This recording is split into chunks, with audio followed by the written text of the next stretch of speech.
Hey YouTube, I'm back with another video. In this video, we're going to be doing a tier list video comparing all of the X870 motherboards that launched recently for the Ryzen 9000 series. So these are the more budget-oriented options. So they are definitely more affordable than the flagship or the dual chipset X870E. These are single chipset boards, and just to get things started, all the VRMs are completely capable of handling the highest end Ryzen 9 9950X, so I would not be concerned with the VRM. They're all pretty much equal across the board.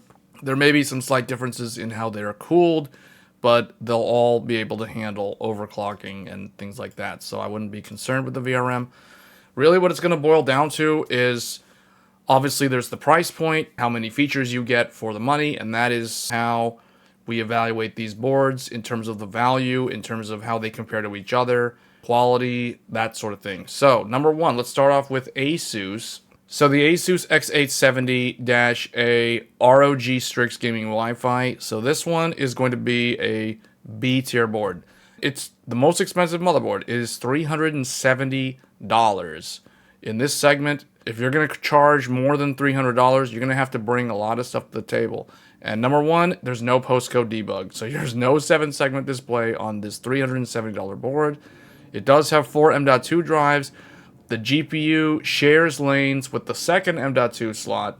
So just keep that in mind. This board features the dreaded GPU lane sharing. Although in this segment, that is more acceptable because you can get a lot more connectivity options if you sacrifice some of those GPU lanes. Whereas when you look at X870E, that is less acceptable, or it's more frowned upon because there's that second chipset.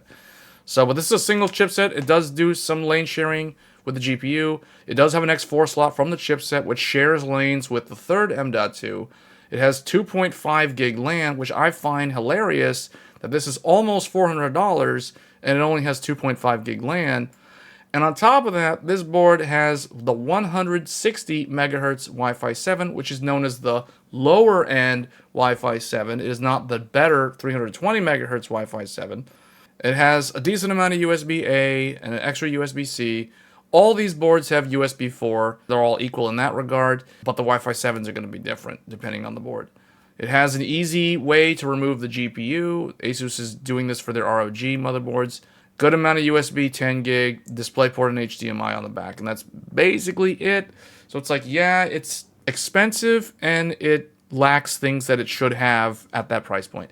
Next, we have the only really small mini form factor motherboard. We have the Strix Gaming Wi-Fi. This is the X870-I. I'm going to go ahead and say this is a B tier board.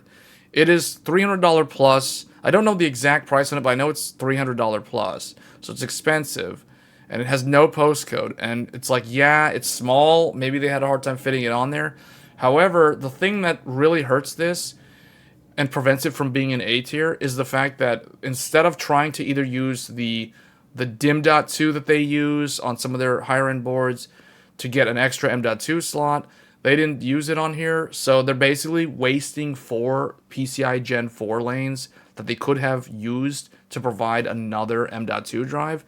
So it's very kind of bare bones. Yes, it's ITX, but I have seen better solutions from ASUS in this form factor on some of their other boards. So it's kind of disappointing to see this one waste 4 lanes when those lanes are very precious on an X870 single chipset.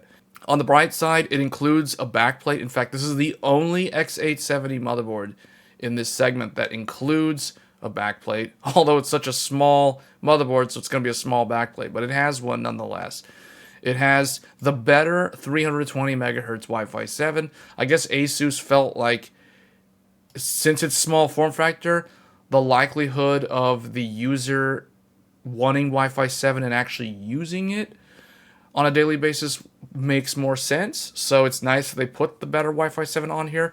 2.5 gig LAN, clear CMOS on the back, and it's an overclocker's 2 DIMM board. So it does have some redeeming qualities, but it's very niche and it's going to appeal to a very small audience. But if it had just that extra M.2 either on the back of the board or on a DIMM.2 or a riser board or whatever, this would have easily been in A. but because of that, it's going to be in B. Next, we have the Tough Gaming X870 Plus. This one is ASUS's worst board. This is going to be in C. This is a $310 motherboard, no postcode debug. It does have the GPU disconnect button. The GPU shares bandwidth with the second M.2. The X4 slot shares bandwidth with the fourth M.2, although it does, to its credit, it has 4 M.2 drives, although one of them doesn't have a heatsink. It has the cheaper 160 megahertz Wi-Fi 7, 2.5 gig LAN, no clear CMOS on the back. Honestly, in order for the Tough to be in B, it needs to be like $50 cheaper, $50, $60 cheaper. Coming in at $310 is, it's kind of a joke, because if you look at it in a vacuum, it seems okay, but the reason why it's down here is because of its competitors. There are motherboards from the competition that are just much better choices than the Tough, and ultimately that's why this ends up in C tier. Next, we have the last board from ASUS. This is going to be the X870-P Prime Wi-Fi. This is going to be in B, just like their Strix parts. This one comes in at $250, so it is the cheapest offering in terms of ASUS's X870 boards. It has no postcode. Only 2 of the M.2 heat sinks out of the 4 M.2s have heat sinks. The other 2 are left bare, but they're far enough down on the board that you could just get an SSD that has its own heatsink, so it's not the end of the world. So 3 X1 PCIe Gen 4 slots, so kind of a niche thing. Like, okay, you could do crypto on this board, like you could put a bunch of GPUs. Not a lot of people doing that anymore, but it does have the ability to do that.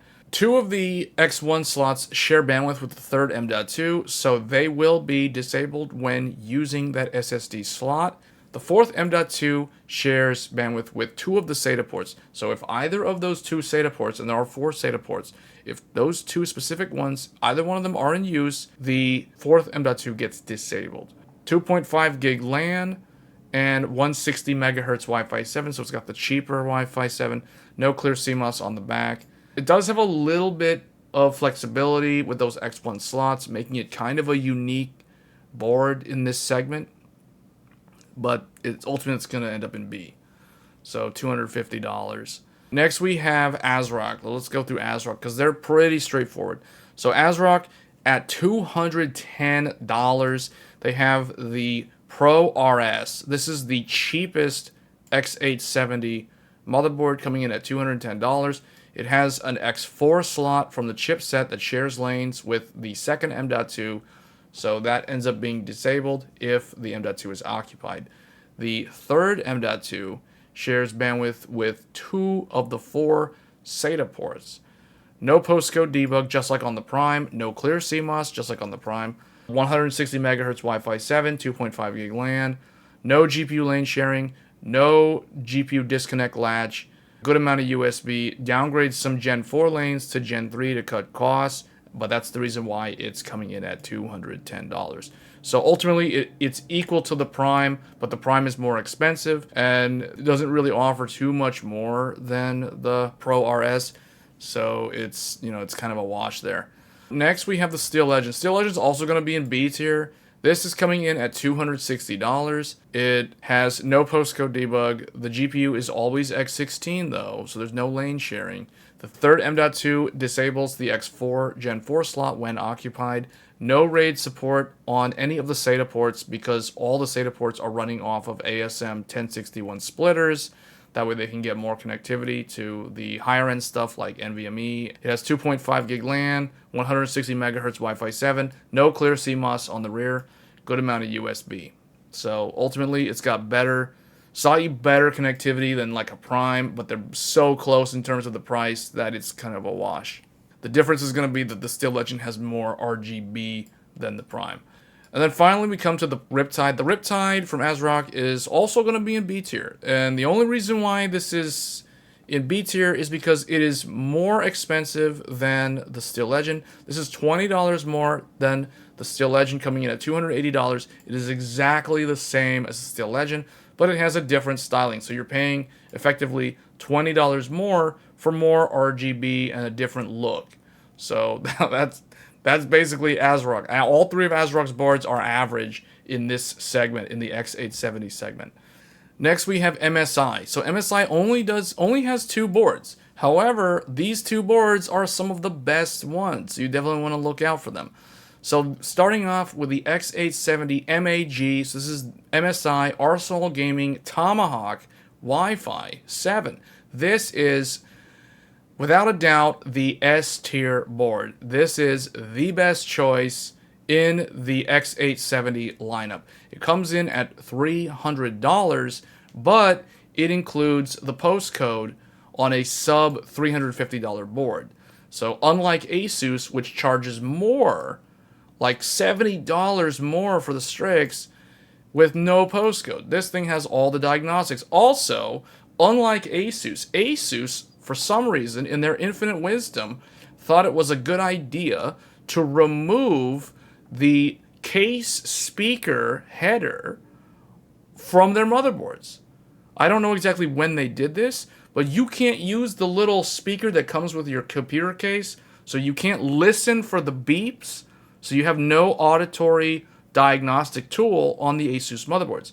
At least ASRock and MSI and Gigabyte, they maintained that. I want to call that out because that is something that, if you're someone who's been building PCs for a long time, you'll know that when you listen for the beep means that the system posts. That's the post sound. And if there's a problem with the computer, you can always listen for the beeps to tell you what's wrong. For example, if you have 3 beeps, beep, beep, beep, that means your RAM has a problem or it's not installed. So the not having that on the ASUS boards is a huge letdown versus the other 3. So Tomahawk includes that. So it just has everything that you're going to need, even things you don't even know that you need. 4 M.2 drives, no GPU lane sharing, 2nd Gen 5 SSD, shares bandwidth with the USB 4 controller, which I think is a smarter way of offering another Gen 5 M.2 slot, because they're not impacting the GPU to pull that off. MSI is the only vendor that figured this out. I don't know why they're the only ones that did it, but it helps propel them in terms of the ranking. PCIe Gen 3 X1 slot in the middle, so kind of niche, but it's there. A X4 Gen 4 slot at the bottom, which shares bandwidth with the 3rd M.2. However, when both of those are in use, they will both run at X2. So it's not going to disable one of them. So it's not like it forces you one or the other. You either get an M.2 or you get an X4. No, if you want to run both, the Tomahawk lets you do it. It divides the bandwidth 2 lanes per device. On top of that, you still have the option in the BIOS to switch all the lanes to the X4 slot if you wanted, but then just know that will disable your 3rd M.2 slot. But it's nice to have options. On top of that, it has 5 gig LAN. 5 gig LAN. Coming in cheaper than these ASUS boards while offering 5 gig LAN. On top of that, it offers the full high-end 320 megahertz Wi-Fi 7, whereas the ASUS board was offering the 160 megahertz. So this one has the full Wi-Fi 7 bandwidth. Heat sinks for all M.2 drives. 2 of them are toolless. The GPU has the quick disconnect button. 8-layer PCB, which is specific to the X870 version, because when we looked at the Z890 Tomahawk, for example, that one is only a 6-layer, whereas this AMD version is an 8-layer, so this one's actually higher end.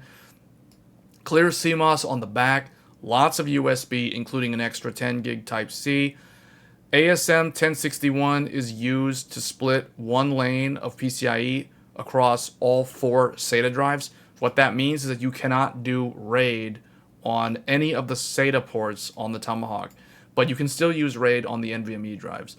So just keep that in mind. That's like the one thing. I really had to dig hard to find a way to criticize the Tomahawk, because there's just so much good stuff about it, but it's still going to be S tier.